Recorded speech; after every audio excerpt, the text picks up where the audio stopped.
ధర్మస్థలలో 4వ రోజు తవ్వకాలు ప్రారంభం కాబోతున్నాయి. 7వ స్పాట్లో ఉదయమే తవ్వకాలు మొదలుపెట్టింది సిట్. భారీ వర్షాలు కురుస్తున్నప్పటికీ స్పాట్లో విస్తృత తనిఖీలు మొదలుపెట్టినట్టుగా తెలుస్తుంది.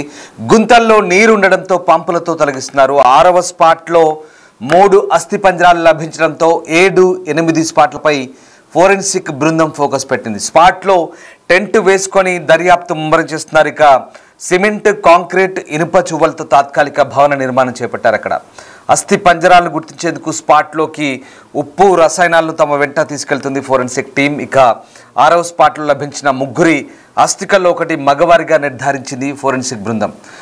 అడవుల్లోని మట్టిలో చిన్న చిన్న ఎముకలు కూడా లభ్యమయ్యాయి. వాటిని కూడా క్షుణ్ణంగా పరిశీలిస్తున్నారు ఫోరెన్సిక్ నిపుణులు. నేత్రావతి నదీ తీరంలో ఎలాంటి క్లూస్ లభించినా వాటిని జాగ్రత్తగా భద్రపరుస్తోంది సిబ్బంది. మొదటి 2 రోజుల తవ్వకాల్లో ఎలాంటి ఆధారాలు లభించకపోవడంతో మాజీ పారిశుద్ధ్య కార్మికుడి ఫిర్యాదుపై అనుమానాలు వచ్చాయి. అయితే 3వ రోజు 6వ స్పాట్లో కొన్ని అస్థికలు లభించడంతో మాజీ శానిటరీ వర్కర్ ఫిర్యాదుపై కొంత నమ్మకం ఏర్పడింది. దీన్ని బట్టి ధర్మస్థలలో వందల మందిపై అత్యాచారాలు జరిగాయని నిర్ధారించలేమంటూ కూడా సిట్ చెప్తోంది. మరిన్ని ఆధారాలు లభిస్తే వాటిని పరిశీలించిన తర్వాత ఒక నివేదికను తయారు చేయనున్నారు సిట్ అధికారులు.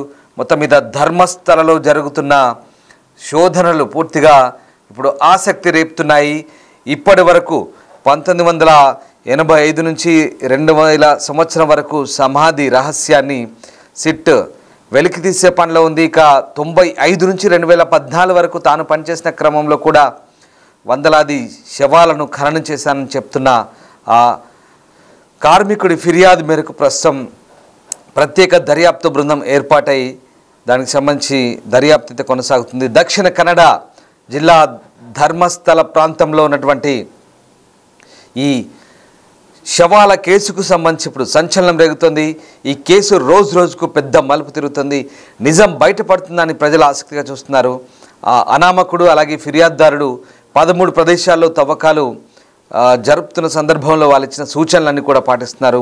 జూలై 31న ముసుగు ధరించిన వ్యక్తి 6వ స్థానంలో ఒక అస్థిపంజరాన్ని చూపించడం, అతను చెప్పిన ప్రాంతంలో అస్థిపంజరాన్ని కనిపెట్టడం జరిగింది. ఇక ధర్మస్థల కేసు కీలక దశకు చేరుకుంది. తవ్వకం సమయంలో ఒక అనామక వ్యక్తి 13 ప్రదేశాలను గుర్తించాడు. 2 రోజుల తవ్వకం పని తర్వాత ఎటువంటి మృతదేహం కనుగొనబడలేదు. తర్వాత 3వ రోజు 6వ పాయింట్ దగ్గర ఒక మానవ అస్థిపంజరం కనుగొనబడినట్టుగా నివేదికలు చెప్తున్నాయి. సిట్ దర్యాప్తు అయితే ప్రస్తుతం వేగంగా జరుగుతోంది. మానవ అస్థిపంజరాలు బయటపడడంతో కేసు దర్యాప్తు తీవ్ర మలుపు తిరిగింది. వందలాది మృతదేహాలను తానే ఖననం చేశానని చెప్తూ అతను అనామకుడిగా ఫిర్యాదు చేసినట్టు తెలుస్తోంది. ఇప్పుడు ఈ ముసుగు ధరించిన వ్యక్తి సూచించిన ప్రదేశంలోనే మృతదేహం కనుగొనబడింది. ఇప్పుడు సిట్ దర్యాప్తు మరింత ముమ్మరం చేయబడింది. సిట్ బృందం ధర్మస్థల గ్రామ పంచాయతీ నుంచి ప్రస్తుతానికి నివేదిక కోరుతున్న సందర్భం కనబడుతుంది. సో మొత్తం మీద ధర్మస్థలలో ప్రస్తుతం ఏం జరుగుతుంది? సామూహిక ఖననం కేసు, అస్థిపంజరాల వయస్సు అలాగే వారి జెండర్ అంటే ఆడ మగ, అసలు వీళ్ళ మరణాల కారణాలేంటి, వీటికి సంబంధించిన అంశాలు ఇప్పుడు త్వరలో వెల్లడే అవకాశం ఉంది. ఎందుకంటే మృతదేహాన్ని పాతిపెట్టిన నేల స్వభావాన్ని బట్టి కూడా అస్థిపంజరం ఏ రకంగా మారబోతుంది అనేది అది చెప్పడానికి దాదాపు 2-3 నెలల టైం పడుతుంది. సో ఆ రకంగా అస్థిపంజరాలు చెక్కు చెదరకుండా బాగా సంరక్షించబడితే అది వైద్య చట్టపరమైన కేసుల్లో ఇవన్నీ కూడా కనుక్కోవచ్చు. అంటే వయస్సు కనుక్కునేందుకు, ఎత్తు కనుక్కునేందుకు, పురుషుడా మహిళనా చెప్పేందుకు, అలాగే మరణానికి గల కారణాలపై కూడా ఈ ఫోరెన్సిక్ ఆంథ్రోపాలజిస్టులకు ఒక ఆధారాలు అయితే ఇచ్చే పరిస్థితి ఉండేది. కానీ ధర్మస్థల సామూహిక ఖననం కేసుకు సంబంధించి ఆరోపణల నేపథ్యంలో ఈ ఫోరెన్సిక్ ఆంథ్రోపాలజీ సంబంధించి ప్రస్తుతం కొంతమంది మెడిసిన్ నిపుణులతో కూడా సంప్రదిస్తున్న పరిస్థితి మనకు కనబడుతుంది. సో ఆ రకంగా ఈ కేసును దర్యాప్తు చేసిన ప్రత్యేక దర్యాప్తు బృందం ఈ సాక్షి కమ్ ఫిర్యాదుదారుడు ఎవరైతే ఉన్నారో ప్రస్తుతం ఈ 6వ స్పాట్ నుంచి 7వ స్పాట్కి వెళ్తున్నారో ఉదయమే ఈ తవ్వకాలు అయితే ప్రారంభమయ్యాయి. ప్రస్తుతం ప్రత్యేక దర్యాప్తు బృందం సిట్ ప్రతికూల పరిస్థితులు ఉన్నప్పటికీ తవ్వకాలు అయితే కొనసాగిస్తుంది. నిన్నంతా కూడా వర్షం పడ్డప్పటికి కూడా వరుసగా 3 రోజులు తవ్వకాలు చేశారు. కొన్ని ఎముకలు లభించాయి. మొదటి రోజు 2వ రోజు ఒక జాకెట్ అలాగే డెబిట్ కార్డు, పాన్ కార్డు లభించింది. 3వ రోజు నిన్న పుర్రే ఎముకలు లభించాయి. వాటి ఆధారంగా ఇప్పుడు ఫోరెన్సిక్ ఎఫ్ఎస్ఎల్ ఒక కీలకమైన నివేదిక తయారు చేయబోతుంది. ఇక 4వ రోజు ఇవాళైతే తవ్వకాలు జరుగుతున్నాయి. మరిన్ని పుర్రెలు మరిన్ని అస్థిపంజరాలు లభించే అవకాశాలు అయితే ఉన్నట్టుగానైతే వార్తలు వస్తున్నాయి. బట్ సిట్ మాత్రం చాలా గోప్యత పాటిస్తుంది. ఎస్, మా సీనియర్ కొలీగ్ శివ ఢిల్లీ నుంచి జాయిన్ అవుతున్నారు. శివ, ఈ ధర్మస్థల కేసుకు సంబంధించి చాలా ఉత్కంఠ కొనసాగుతోంది. అసలు ఏం జరుగుతోంది? నిజంగా ధర్మస్థలలో మరిన్ని అస్థిపంజరాలు, మరిన్ని శవాలకు సంబంధించిన ఆనవాళ్ళు దొరికే ఛాన్స్ ఉందా? ఈ ఉత్కంఠకు సంబంధించి సిట్ అధికారులు ఏమైనా అధికారిక ప్రకటన చేయొచ్చా? సిట్ అయితే అత్యంత గోప్యత పాటిస్తోంది. ఇక ధర్మస్థలలో మూడో రోజు ఈ తవ్వకాలు కొనసాగుతున్నాయి. మూడవ రోజు ఎరుపు రవిక పాన్ కార్డ్, ఆధార్ కార్డు లభ్యమైనట్లుగా కూడా తెలుస్తోంది. ఇక భారీ వర్షాలు కురుస్తున్న నేపథ్యంలో ఆ స్పాట్ లో విస్తృత తనిఖీలు కొనసాగుతున్నాయి. ఇక అక్కడ ఉన్న గుంతలో నీరు ఉండడంతో పంపులతో నీరని కూడా తోడేస్తున్నారు. ఇక 6వ స్పాట్ లో 3 అస్థిపంజరాలు లభించడంతో 7-8 స్పాట్ల పైన ఫోరెన్సిక్ బృందం ఫోకస్ పెట్టింది. ఇక స్పాట్ లో టెంట్ వేసుకుని దర్యాప్తును ముమ్మరం చేస్తున్నారు. సిమెంట్, కాంక్రీట్ అలాగే ఇనుప చువ్వలతో తాత్కాలిక భవన నిర్మాణం చేపట్టుకుని అక్కడే ఉండి అంతా పర్యవేక్షిస్తుంది సిట్ బృందం. అస్థిపంజరాలను గుర్తించేందుకు స్పాట్ లోకి ఉప్పు, రసాయనాలను తమ వెంట ఫోరెన్సిక్ టీం తీసుకెళ్తుంది. 6వ స్పాట్ లో ముగ్గురి అస్థికల్లో 1 మగవారిదిగా ఫోరెన్సిక్ నిపుణులు నిర్ధారించారు. అడవుల్లోని మట్టిలో చిన్న చిన్న ఎముకలు కూడా లభ్యమవుతున్న నేపథ్యంలో వాటిని కూడా క్షుణ్ణంగా ఫోరెన్సిక్ నిపుణులు పరిశీలిస్తున్నారు. ఇక నేత్రావతి నదీ తీరంలో ఎలాంటి క్లూస్ లభించినా వాటిని జాగ్రత్తగా ఫోరెన్సిక్ సిబ్బంది భద్రపరుస్తున్నారు. మొదటి 2 రోజుల తవ్వకాల్లో ఎలాంటి ఆధారాలు లభించకపోవడంతో ఎవరైతే శానిటేషన్ వర్కర్, మాజీ పారిశుద్ధ్య కార్మికుడు ఇచ్చిన సమాచారంపై కొన్ని అనుమానాలు వ్యక్తం పరిచారు సిట్ బృందం. ఇక 3వ రోజులో 6వ స్పాట్ లో కొన్ని అస్థికలు లభించడంతో ఈ మాజీ శానిటరీ వర్కర్స్ ఫిర్యాదుపై కొంత నమ్మకం వచ్చి ఇంకా మరిన్ని మృతదేహాలు దొరికే అవకాశం ఉందని వారు భావించిన నేపథ్యంలో త్రవ్వకాలు చేస్తున్నారు. ఇటాచి వెహికల్ తో నిన్న త్రవ్వకాలు జరిపారు. అత్యాచారాలు జరిగాయని, అంటే అందరిపైన, అయితే దీన్ని బట్టి ధర్మస్థలంలో 100 మందిపై అత్యాచారాలు జరిగాయని నిర్ధారించలేమంటూ కూడా సిట్ బృందం చెబుతోంది. ఇక మరిన్ని ఆధారాలు లభిస్తే వాటిని పరిశీలించిన తర్వాత ఒక నివేదికను తయారు చేస్తామంటూ కూడా అధికారులు చెప్తున్నారు. ఈ త్రవ్వకాలు కొనసాగుతున్నాయి. 100 మందికి పైగా నేనే అక్కడ మృతదేహాలు పాతి పెట్టానని ఈ మాజీ పారిశుద్ధ్య కార్మికుడు చెప్పిన నేపథ్యంలో అతను ఇచ్చిన సమాచారం మేరకు ప్రజెంట్ ఈ తవ్వకాల ప్రక్రియ అనేది కొనసాగుతుంది. ఇక సిట్ బృందం కూడా అత్యంత గోప్యంగా ఈ దర్యాప్తును కొనసాగిస్తున్నారు. మొత్తం అంతా కూడా ఈ మరిన్ని ఆధారాలు లభిస్తే కనుక వాటన్ని పరిశీలించిన తర్వాత ఒక నివేదికను తయారు చేస్తామంటే కూడా సిట్ బృందం చెప్తా ఉంది. రైట్. అలాగే శివ, ఇప్పుడు ఇవాళ 4వ రోజుకు చేరుకుంటుంది. అంటే నిన్న కొన్ని ఎముకలు, అస్థిపంజరాలు లభించాయి. ఇప్పుడు పోలీసులకు, ఈ సిట్ బృందానికి, ఫోరెన్సిక్ కావచ్చు, మెడికల్ టీమ్స్ కావచ్చు, కొంత హోప్ఫుల్గా ఉందా? అంటే లైక్ నిన్నటి వరకు కూడా ఫిర్యాదుదారుడు ఇచ్చిన అంశాల ఆధారంగా తవ్వకాలు జరిపిన పెద్దగా పురోగతి లేదు. కానీ నిన్నటి నుంచి కొంత ఈ అస్థిపంజరాలు, ఎముకలు దొరకడం, అలాగే ఇప్పుడు అంటే ఇంకా ముందు ఈ 13 పాయింట్ల వరకు కూడా ఈ నేత్రావతి నది ఒడ్డున మరిన్ని అస్థిపంజరాలు లభించే ఛాన్స్ ఉంది. ఎందుకంటే ఈ సమాచారం అంతా బయటికి రావడం లేదు. అక్కడ ఏం జరుగుతుందో కూడా పూర్తి స్థాయిలో తెలియట్లేదు. కొంత అందుతున్న సమాచారం మేరకు మనం డీటెయిల్స్ ఇవ్వగలుగుతున్నాం. బట్ ఇప్పుడు ఇవాళ తవ్వకాల్లో 7వ పాయింట్ నుంచి 13వ పాయింట్ వరకు ఇంకా ఎక్కువ మృతదేహాలు దొరికే ఛాన్స్ ఉందన్నట్టుగా వార్తలు వస్తున్నాయి. సో దీంట్లో వాస్తవం ఎంత? నిజంగా ఇంకా పెద్ద సంఖ్యలో బయటపడచ్చా? ఏం జరుగుతుంది? ఎలాంటి చర్చ జరుగుతుంది? డెఫినెట్ గా ఈ పారిశుద్ధ్య కార్మికులు ఇచ్చిన సమాచారం మేరకు 6వ స్పాట్ లో ఈ అస్థిపంజరాలు దొరికే నేపథ్యంలో ఇంకా ముందుకెళ్తే మరిన్ని అస్థిపంజరాలు, మృతదేహాల అవశేషాలు లభించే అవకాశం ఉందని వారు భావిస్తున్న నేపథ్యంలోనే మరింత వేగంగా ఈ త్రవ్వకాల కార్యక్రమం చేపడుతున్నారు. అందుకని అక్కడే టెంట్ వేసుకుని మరి ఈ కార్యక్రమాలు, తవ్వకాల కార్యక్రమం చేపడుతున్నట్టు కూడా తెలుస్తోంది. Right sir, thank you Shiva, thanks for the update. So మొత్తం మీద ధర్మస్థలలో, దక్షిణ కన్నడ జిల్లా ధర్మస్థలలో జరుగుతున్న తవ్వకాలు ఇప్పుడు ఉత్కంఠ రేపుతున్నాయి. ముఖ్యంగా ధర్మస్థలలో ఇప్పటి వరకు జరిపిన తవ్వకాల్లో లభించిన అవశేషాలు, ఆనవాళ్లకు సంబంధించి పోలీసులు పూర్తి అంశాలను ఫోరెన్సిక్ నిపుణులతో కలిసి క్రోడీకరిస్తున్నారు. అధికారులు ఎప్పటికప్పుడు దీనిపై ప్రత్యేక శ్రద్ధ తీసుకుంటున్నారు. ఒక 8 మంది ఐపీఎస్లు దీనికోసం శ్రమిస్తున్నారు. ఒకసారి ఆలోచించండి. ఆ దృశ్యాలు చూస్తే నిజంగా ఆ నల్లకోటు ధరించిన, మాస్క్ ధరించిన వ్యక్తి ఇచ్చిన సమాచారం సరైందేనా?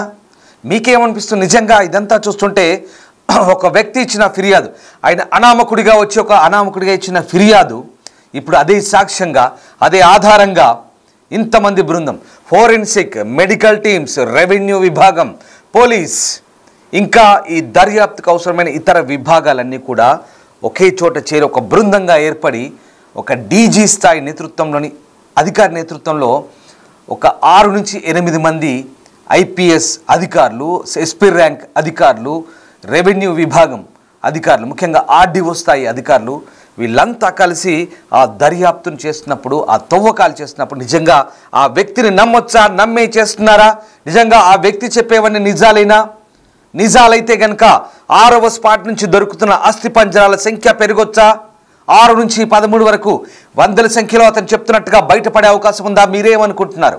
దేశవ్యాప్తంగా ఉత్కంఠ రేపుతున్న ఈ అంశానికి సంబంధించి నిజంగా ఇవన్నీ కూడా నిజాలైతే కనుక చరిత్రలో, దేశ చరిత్రలో ఇదొక సామూహిక హత్యాకాండ, దమనకాండగా నిలిచిపోయే అవకాశం లేకపోలేదు. ఎందుకంటే నేత్రావతి నది ఒడ్డున పశ్చిమ కనుమల్లో జరిగిన, ఒకవేళ అతను చెప్పినట్టుగా ఆ హత్యలు, అత్యాచారాలు నిజమే అయితే కనుక అది చరిత్రలో, భారతదేశ చరిత్రలో ఇది అతిపెద్ద హత్యాకాండగానే మిగిలిపోయే అవకాశం ఉంది. ఎందుకంటే ఇప్పటికే ఫోరెన్సిక్ బృందాలు ఎప్పటికప్పుడు ఆ ఎముకల్ని, అస్థిపంజరాలని పరిశీలించే ప్రయత్నం చేస్తున్నాయి. 22 సంవత్సరాల వయసు లోపు ఉంటే కనుక చాలా ఖచ్చితంగా చెప్పగలరు. ఒకవేళ పెద్ద ఏజ్ వాళ్ళు అంటే వయసు పైబడిన వాళ్ళకి సంబంధించి కొంత నిర్ధారణకు రావచ్చు. ఇక విష ప్రయోగం జరిగితే కనుక ఎముకల్లో అది కూడా తేలుతుంది. లేదంటే దెబ్బలు లేదా ఇతరత్ర గాయాలుంటే కనుక ఎముకలు, పుర్రెల్లో కొంత దానికి సంబంధించిన పగుళ్ళు ఉంటాయి. ఇవన్నీ కూడా ఫోరెన్సిక్ విశ్లేషిస్తోంది, చాలా రకాల అంశాలను పరిశీలిస్తుంది. ఉప్పు, రసాయనాలు పెడతారు. ఇప్పుడు దొరికిన ఎముకలన్నీ కూడా ఒక్కచోట పెట్టి పేర్చి మగవ, ఆడవ ఇంత శ్రమిస్తున్నారు. చూడండి అసలు ఏమనిపిస్తుంది, ఒక వ్యక్తి ఇచ్చిన ఫిర్యాదుతో ఇదంతా కొట్టిపారేయని పరిస్థితి. అంత ఈజీగా అధికారులు ఏం కొట్టిపారేయట్లేదు. ఇప్పటిదాకా అదే జరిగింది. ఇప్పటిదాకా అదే జరిగింది. ఈ హత్యల పరంపరకు సంబంధించిన ఆధారాలు కానీ, పూర్తి స్థాయి దర్యాప్తులు కానీ జరగకుండా మధ్యలోని కేసులన్నీ క్లోజ్ చేశారు. ఒకసారి చూడండి, సినిమాని తలమిస్తున్నాయి ఆ దృశ్యాలన్నీ కూడా. అధికారులు డాగ్ స్క్వాడ్ని వెంట పెట్టుకున్నారు, క్లూస్ టీమ్స్ని వెంట పెట్టుకున్నారు, ఫోరెన్సిక్ని వెంట పెట్టుకున్నారు, వైద్యుల్ని వెంట పెట్టుకుంటున్నారు, రెవెన్యూ అధికారులు వెంట పెట్టుకుంటున్నారు, కమాండోలు కూడా వెళ్తున్నారు. అక్కడ ప్రత్యేకంగా పోలీస్ బృందాలు చూడండి. ఒకసారి గ్రే హౌండ్స్ తరహా పోలీసులు ఉన్నారు, కమాండోలు కాదు బట్ గ్రే హౌండ్స్ తరహా పోలీసులు. ఎంతమంది, వందలాది మంది, దాదాపు 30 మంది ఆ స్పాట్లో మాత్రమే ఉంటున్నారు. మిగతా వాళ్ళంతా కూడా పర్యవేక్షిస్తున్నారు పోలీసులు. చూడండి అదిగో దర్యాప్తు అధికారులు, ఎస్పీ ర్యాంక్ అధికారులు, సీనియర్ అధికారులు వీళ్ళంతా కూడా ఒకసారి ఆ దృశ్యాలు చూడండి. సీనియర్ అధికారులంతా కూడా దగ్గర పర్యవేక్షిస్తారు. ఆ ముసుగు వ్యక్తిని చూడండి. ఇదిగో ఇదే ఆ ముసుగు వ్యక్తి రూపం. ముసుగు వ్యక్తి పూర్తి రూపాన్ని చూపించట్లేదు, కేవలం కళ్ళు మాత్రమే కనిపిస్తున్నాయి. జాకెట్ ధరించాడు, కంప్లీట్గా ముసుగు కప్పుంది. ఈ వ్యక్తే విజిల్ బ్లోయర్గా మారాడు.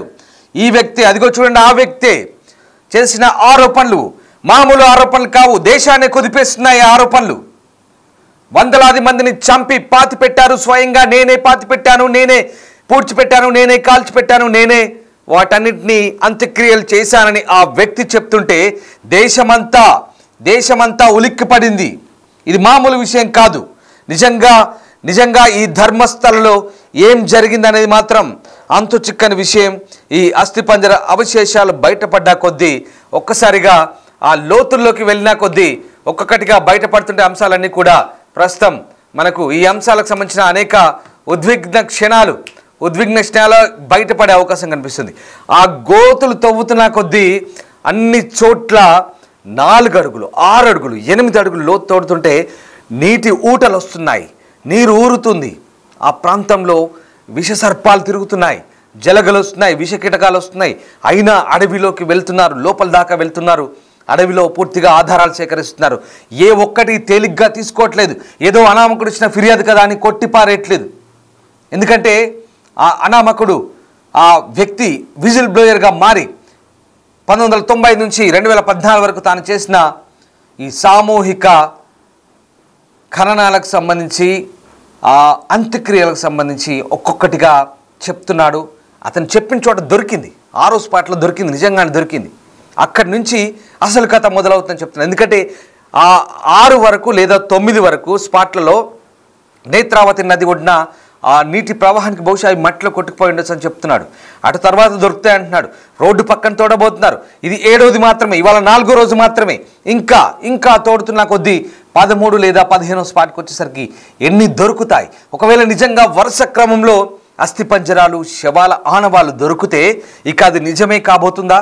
మీరేమనుకుంటున్నారు? ఒక్కసారి కామెంట్ చేయండి. నిజంగా ఈ అంశానికి సంబంధించి, ఈ ధర్మస్థల అంశానికి సంబంధించి నిజంగా మీకు ఎలాంటి అంచనాలు ఉన్నాయి? ఈ రహస్యం ఛేదించబడుతుందా? మనం అనుకుంటున్నట్టుగా ఓవరాల్గా ఈ అంశానికి సంబంధించిన క్లూస్ దొరుకుతాయా? ఒక్కొక్క ఎముక, ఒక్కొక్క పుర్రే, ఇవన్నీ కూడా పేర్చి మగవా, ఆడవా, ముసలివా, వయసు వాళ్ళవా, ఫోరెన్సిక్ వాళ్ళు ఎంత శ్రమించాలి? ఆరోపణలను బట్టి, ఆధారాలను బట్టి అన్నీ క్రోడీకరించి ప్రతి అంశాన్ని కూడా చాలా క్షుణ్ణంగా పరిశీలించాల్సిన పరిస్థితి ఫోరెన్సిక్ వాళ్ళ ముందు కూడా ఉంది. ఆ బాధ్యత ఇక్కడ పోలీసు అధికారుల మీద కూడా ఉంది.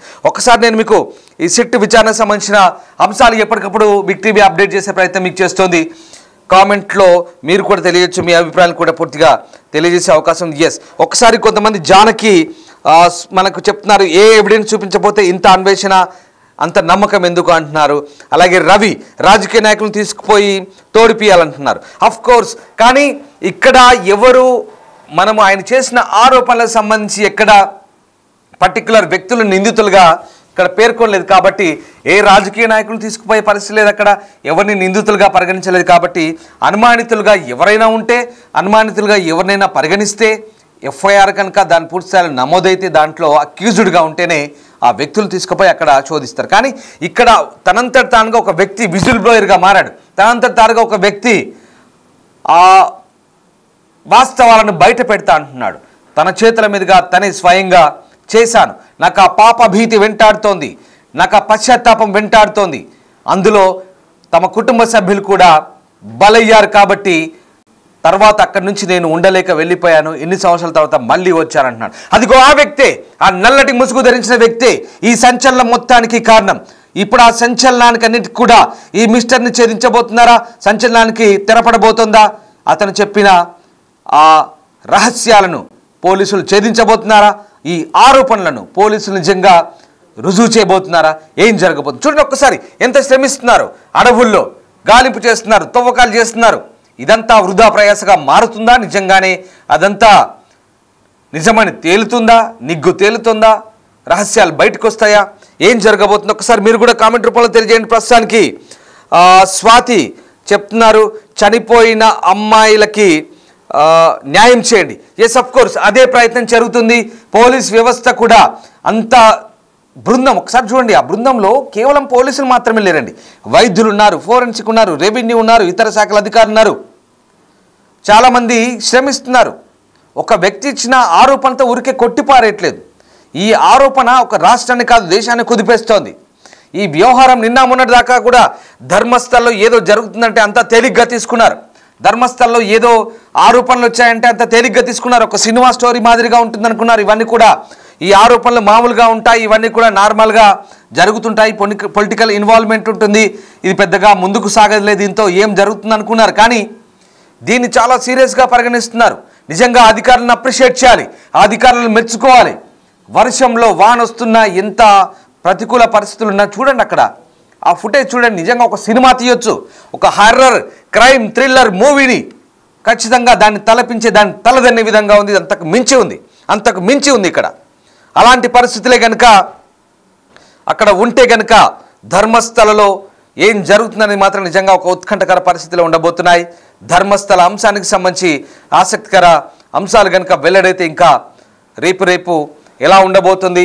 ఇవాళకైతే 4వ రోజు నుంచి జరుగుతున్న తవ్వకాల నేపథ్యంలో ఇక ముందు మరిన్ని తవ్వకాలు జరిపితే కనుక ఆ 7వ పాయింట్ నుంచి 15వ పాయింట్ వరకు ఇప్పటికైతే నేత్రావతి నది ఒడ్డు పరిసరాలు చేస్తారు. ఇక్కడ నుంచి ఆ రహదారి హైవే పక్కన చేస్తారు. ఇంకా అటు నుంచి ఆ విజిల్ బ్లోయర్ ఇంకా ఎక్కడికి తీసుకెళ్తాడు, ఏ ముందుకు వెళ్తాడు, ఏ స్పాట్లోకి వెళ్తాడు. ఎందుకంటే ప్రతిదీ తాను చేశానని చెప్తున్నాడు, తాను పూడ్చిపెట్టానని చెప్తున్నాడు. ఎక్కడెక్కడ పూడ్చిపెట్టాడు, ఎక్కడెక్కడ ఏంటి ప్రతిదీ అతనికి తెలుసు అని చెప్తున్నాడు.